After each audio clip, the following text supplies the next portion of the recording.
Laikrodžių apžvalga. Visi rašo apie Casio, būtent juos ir turėjau omenyje, nes per šaukimą mačiau nemažai plyšusių Casio apyrankių. Ir daug kas, kirtų iš galvą. Daug kas net asmeniškai klausėt, koks kitas mano laikrodis. Čia jau nebėra mano tarnybos laikrodis, aš jį atidaviau pusbroliui, kuris išeina į tarnybą, bet labai panašus. Bum, čia jau yra mandresnis. Tenai buvo Garmin Fenix 3 Sapphire. Svarbiausias gal toks pastebėjimas būna, kad nebijotum nieko tarnyboje imti Sapphire versiją Garmino, nes tada, žinai, ten gali, būtų jokinga, ne, jeigu būtų sudaužyta. Tarsi jokio įbrėžimo.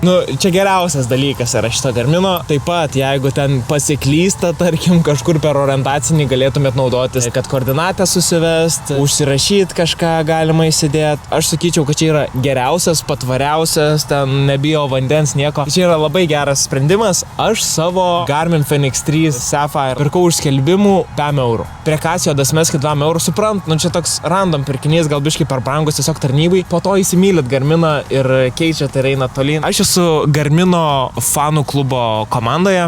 Garmin, pavaryk. O buvo tokių, kurie pirko turginį kinietišką kažkokį ten už 5 eurus. Jo, aš suprantu, jis neturi jokio ten patvarumo ir negali tikėtis, kad jis tavo atlaikys visą tarnybą, bet nemažai jų atlaikė. Su pirmu kariuomenės atlyginimu pirkit normalų laikrodį, o iki tol varykit su kinietiškais. Nežinau, kaip norit, taip darykit. Susimatysim rytoj.